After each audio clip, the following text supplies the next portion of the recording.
इस कहानी की शुरुआत में घर में एक लड़की को दिखाया जाता है जो पूरी तरह से अकेली होती है। इस लड़की का नाम पीम है और पीम को रेडियो से पता चलता है कि बहुत जल्दी उनके इलाके में तूफान आने वाला है। पीम के घर में कुछ बच्चों की फोटोज भी दिखती है जिससे पता चलता है कि वो हमेशा से अकेली नहीं थी। हालांकि पीम को पता है कि तूफान आने वाला है, लेकिन इस बात से उसे कोई भी फर्क नहीं पड़ता। आज इसे किसी खास जगह जाना है। इसका दोस्त उसे कहता भी है कि तूफान आने वाला है, लेकिन फिर भी पीम अपनी गाड़ी ले कर अपनी दस्तयनतों की तरफ निकल पड़ती है और बहुत जल्दी वो इस जगह पहुंच जाती है जहां पर दो गाड़ियां पहले से खड़ी होती हैं। फहम जब एक गाड़ी के पास जाती है तो इसमें एक कपल होता है जो बताता है कि हम 2 दिन की हाकनक करके अब वापस घर जा रहे हैं। पीम उनसे दूसरी गाड़ी के बारे में पूछती है। वो बताते हैं कि हमें नहीं पता कि ये गाड़ी किसकी है और न ही हमने ऊपर किसी को देखा था। इसके बाद वो कपल इस जगह से निकल जाता है। सुबह के 6 से 50 हो रहे होते हैं और पीम अब हैकनक के लिए निकल पड़ती है और जब वो धीरे धीरे ऊपर की तरफ बढ़ रही होती है तब ही इसका पैर फिसल जाता है जिससे इसकी एक सटक भी टूट जाती है। इसके बाद पीम अपनी स्टिक को टेप से फिक्स करती है और एक बार फिर से अपने आगे के सफर पर बढ़ चलती है। अब यहाँ पर तूफान भी आना शुरू हो गया होता है, लेकिन पीम लगातार आगे बढ़ती चली जाती है और कई घंटों की हैकनक करने के बाद वो एक जगह कुछ देर के लिए रेस्ट करने के लिए रुक जाती है। वो वहां पर काफी भी पीती है और देखती है कि तूफान अब उसी की तरफ बढ़ रहा है। हवाएं धीरे धीरे तेज होना शुरू हो जाती है। पीम एक पत्थर के सहारे कुछ देर आराम करती है और जब उसे लगता है कि उसे आगे बढ़ना चाहिए तो वो एक बार फिर से आगे बढ़ जाती है। हालांकि इसको पता है कि उसका ये सफर बहुत खतरनाक होने वाला है, लेकिन फिर भी वो नहीं रुकती और तभी इसे वहां किसी के पैरों की निशान देखते हैं, जिसके बाद वो सीटी बजाना शुरू कर देती है ताकि अगर कोई फंसा हुआ हो, किसी को मदद की जरूरत हो तो वो उसे आवाज देकर बुला लें। लेकिन इसे कोई भी आवाज, कोई भी सिग्नल नहीं मिलता और वो लगातार आगे बढ़ती चली जाती है और अचानक से उसका पैर एक गड्ढे पर पड़ जाता है, जिसके बाद वो गड्ढे के अंदर गिर जाती है। दरअसल बर्फ गिरने की वजह से उसे गड्ढा नहीं देखा होता और अब वो कोशिश करती है इस गड्ढे से बाहर निकलने की। वो गड्ढे के ऊपर तक आ भी जाती है, लेकिन एक बार फिर से गड्ढे के अंदर गिरकर बेहोश हो जाती है और जब उसे होश आता है तो उसके ऊपर बहुत सारी बर्फ होती है। इसे कुछ समझ नहीं आता कि अब वो इस गड्ढे से कैसे निकलेगी। वो मदद के लिए सीटी भी बजाती है, लेकिन आसपास कोई ना होने की वजह से कोई भी इस तक नहीं पहुंचता और अब उसे कुछ समझ नहीं आता कि इसे इस गड्ढे से कैसे निकलना चाहिए। और तभी उसे वसूनस आते हैं जिसमें वो 2 छोटी बच्चियों को देखती है कि वही छोटी बच्चियां होती हैं जिनकी फोटोज इस के घर पर भी थी। और अब पीम के अंदर एक हिम्मत आती है और वो पूरी कोशिश करके इस गड्ढे से बाहर निकल जाती है, लेकिन गड्ढे से निकलने की मशक्कत में वो बहुत ज्यादा थक चुकी थी।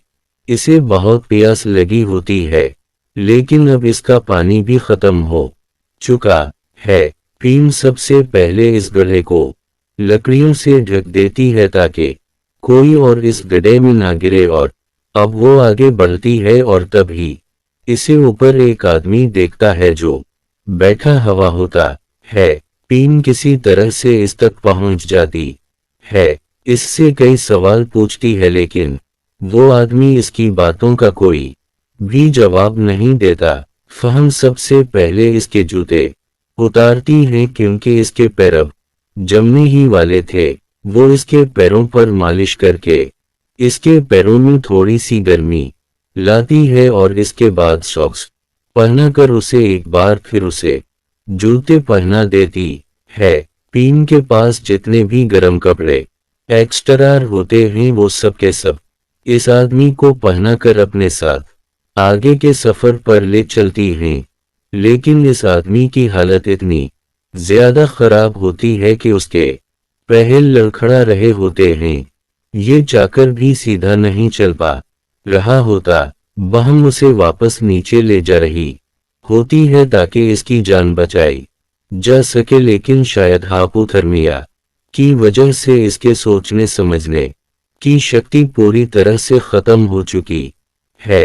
पीम को इसका नाम भी नहीं पता होता, इसीलिए वो इसका नाम जान रख देती है और वो जान को धीरे धीरे आगे अपने साथ बढ़ाती हैं और बहुत देर तक चलने के बाद भी ये तूफान की वजह से बहुत लंबा सफर तय नहीं कर पाते और तिब्बी पीम अपने पीछे देखती है कि वहां पर जून नहीं है। वो देखती है कि वो एक चट्टान के ऊपर से नीचे कूद गया है। पीम भाग कर उस जगह जाती है लेकिन वो देखती है कि वो चट्टान नहीं थी बल्कि एक पत्थर था और नीचे गिरने की वजह से जान के पैर में अब पहले से भी ज्यादा चोट लग गई होती है। बहम और फैसला करती है कि वो जान के साथ कुछ देर रेस्ट करेगी, लेकिन जान बहुत ज्यादा भूखा होता है उसीलिए बर्फ खाना शुरू कर देता है। पर पीम उसे ऐसा करने से मना करती है क्योंकि ज्यादा बर्फ खाने से इसकी बॉडी और भी ज्यादा डिहाइड्रेट हो जाएगी, से इसकी जान जा सकती है। इस देर रेस्ट करने के बाद पीम जून को लेकर आगे बढ़ती है और बहुत देर नीचे उतरने के बाद ये इस जगह पहुंच जाते हैं जहां पर बहुत सारे पेड़ होते हैं। पेन भी अब बहुत ज्यादा थक चुकी थी। वो एक पेड़ का सहारा लेकर खड़ी हो जाती है और तब ये वो देखती है कि जान का पैर स्लिप हो गया और वो नीचे लड़खना शुरू कर देता है, जिसके बाद पीम भी नीचे शुरू कर देती है और ये दोनों के दोनों नीचे आकर गिर जाते हैं। ये दोनों के दोनों थके हुए, उन दोनों को भूख लगी है, दोनों प्यासे हैं और अब उनकी हिम्मत भी जवाब दे रही है। लेकिन पीम फिर भी हिम्मत नहीं हारती और वो जान को भी हिम्मत देती और कहती है कि हम वापस सरकशत जरूर पहुंचेंगे। जान इसकी बात नहीं सुनना चाहता। वो उसे उल्टा सीधा कहना शुरू कर देता है। दरअसल जून ऊपर अपनी जान देने के लिए गया था लेकिन पीम ने उसे बचा लिया और पैम उसे किसी भी कीमत पर बचाना चाहती है। उसीलिए वो उसे खाने के लिए कुछ चॉकलेट्स देती हैं और कहती है कि तुम्हें मेरे साथ आगे बढ़ना होगा और अब बहुत जल्दी रात होने वाली, और रात होने का मतलब है कि यहाँ पर ठंड और भी ज्यादा बढ़ जाएगी। उसीलिए किसी भी तरह से सरकशत जगह तक पहुंचना चाहते हैं और अब ये लगातार चलते हुए एक नदी के किनारे तक पहुंच जाते हैं जहां पर पीम एक लकड़ी के ऊपर से करूल करती हुई नदी को पार कर देती है और अब जान की बारी आती है। जून धीरे धीरे लकड़ी के ऊपर से नदी को पार करने की कोशिश कर रहा होता है, लेकिन इसकी हालत खराब होने की वजह से वो नदी में पानी में गिर जाता है। पानी का बहाव बहुत तेज होता है और कुछ ही पलों में वो पीम की नजरों से ओझल हो जाता है। पीम जून के पानी में बहने से बहुत ज्यादा दुखी होती है। इसकी आंखों में आंसू होते हैं। दरअसल सच में और जान की जान बचाना चाहती थी, पर अब वो जान की जान नहीं बचा पाई और अब वो खुद ही आगे बढ़ना शुरू कर देती है और तब यूं देखती है कि पानी के बहाव ने नदी के किनारे जून को फेंक दिया है। वो भागते हुए जान के पास जाती है। वो देखती है कि जान अब भी जिंदा है, जिससे उसे बहुत खुशी होती है। वो जान को एक थप्पड़ भी मारती है और कहती है कि हमें अपनी मंजिल तक पहुंचना ही होगा। और अब जून के अंदर भी पोस्टरोटे आ जाती है, क्योंकि जिस तरह से इस ने पीन के अंदर उसे बचाने का जज्बा देखा था, और वो भी तय करता है कि वो भी सरकशत नीचे पहुंच जाएगा। लेकिन अब रात भी हो चुकी है, पर ये रात होने पर भी नहीं रुकते और लगातार नीचे की तरफ बढ़ना शुरू कर देते हैं। और कुछ देर चलने के बाद ये सड़क के किनारे तक पहुंच जाते हैं, जहां पर ये गाड़ी को जाते हुए देखते हैं। ये उसे आवाज भी लगाते हैं, लेकिन गाड़ी वाला उनकी आवाज नहीं सुनता। इस बात से जान को बहुत गुस्सा आता है, पर पीम और जान अब किसी भी तरह से अपनी गाड़ियों तक पहुंचना चाहते हैं। और लगातार चलते चलते ये इस जगह पहुंच जाते हैं जहां पर उनकी गाड़ियां हैं। ये दोनों इस जगह पहुंचकर बहुत खुश होते हैं, क्योंकि इन्होंने मौत को शिकस्त देकर अपनी मंजिल को पा लिया है। पीम जान से कहती है कि मैं अपनी गाड़ी स्टार्ट करके तुम्हारे पास लाती हूं, और जब वो अपनी गाड़ी के पास जाती है तभी वो देखती है कि जून अपनी गाड़ी में बैठ कर इसे स्टार्ट करके यहाँ से निकल गया। पीम कोई बात बहुत अजीब लगती है कि एक इंसान जिसकी जान बचाने के लिए उसने अपनी जान की परवाह नहीं की, वो उसे थिंक की बना ही यहाँ से चला गया, और न ही प्राइम मिनिस्टर को इसका असली नाम पता है। पीम वापस अपने घर आ जाती है, जहां करो बहुत ज्यादा रोती है। पीम के दिल में कोई ना कोई ऐसा दर्द है जो आज भी उसे दर्द दे रहा है। पीम इसके बाद एक सो जाती है और आधी रात को इसकी आंख खुल जाती है। उसका दम घटरा होता है, और जब वो दूसरे कमरे में जाती है तो देखती है कि इसकी दोनों बच्चियों की दम घुटने से मौत हो गई है।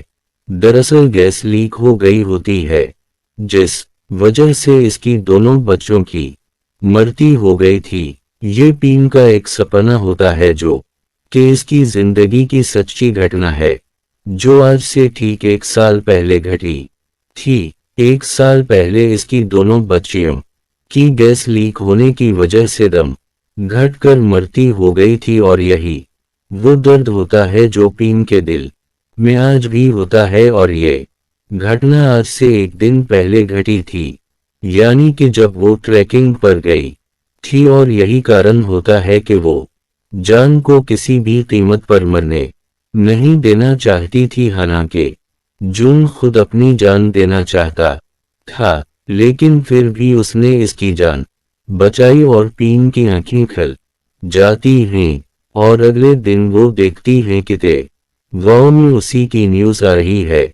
दरअसल जान ने सबको बता दिया होता है कि किस तरह से पीम ने इस की जान बचाई, उसीलिए सब उसे हीरो की तरह मान रहे होते हैं। और अब पीम के घर में एक न्यूज़ रिपोर्टर आता है, लेकिन पीम को उन सब में कोई भी इंटरेस्ट नहीं होता, बस वो जान के बारे में जानना चाहती है कि वो कौन और क्यों वो अपनी जान देना चाहता था। अगले दिन जब वही काफी हवस में जाती है तो देखती है कि वहां पर जान पहले से होता है। दरअसल पीम ने जो उसे कपड़े दिए थे वो कपड़े वो उसे लौटाना चाहता है, और दरअसल पीम उसके बारे में जानना चाहती है, और अब जान अपने बारे में उसे बताना शुरू करता है। वो कहता है कि आज से 1 साल पहले वो लड़की जिससे मैं बहुत प्यार करता था वो उसी तरह से बर्फ में कहीं गुम हो गई थी, जिसके बाद इसका कभी कुछ पता नहीं चला, और उसी लिए मैं अपनी जान देना चाहता था। पीम भी उसे अपने बारे में बताती है कि 1 साल पहले मेरी दोनों बच्चियां गैस लीक होने की वजह से इस दुनिया को छोड़कर चली गई। मेरी जान बच गई क्योंकि मेरे कमरे की विंडो क्रैक थी। पीम अपनी बच्चियों को नहीं बचा पाई, उसीलिए उसके दिल में गलत होता है। जब ट्रैकिंग के लिए गई थी और इसने वहां पर एक गाड़ी को देखा था जिस गाड़ी के ओनर का कुछ भी पता नहीं था तो जान बूझकर तूफान के बाद भी ऊपर चली गई ताकि वो उस इंसान की जान बचा पाए जो ऊपर शायद फंसा हुआ है, क्योंकि वो अपने बच्चों की जान नहीं बचा पाई थी। पर अब उसके दिल में आगे बढ़ने का, जिंदगी को जीने का जज्बा जाग उठा था। इसके बाद उसने 4 बच्चों को गोद लिया और इन्हें पाला। 67 की उगे में उसने अपनी जगह को छोड़ दिया और एक पेट्रोल वॉलंटियर बनी और उसने कई लोगों की जान भी बचाई। दरअसल इसकी जिंदगी में एक इंसिडेंट ने उसकी जिंदगी को पूरी तरह से खत्म कर दी था और अगले साल उसी दिन दूसरे इंसिडेंट ने, जिस में उसने जून की जान बचाई, इस इंसिडेंट ने उसको जीने का मकसद दिया और उसने अपनी जिंदगी को डेडिकेट की, जिसमें उसने जान की तरह कई लोगों की मदद की। तो ये थी पूरी कहानी।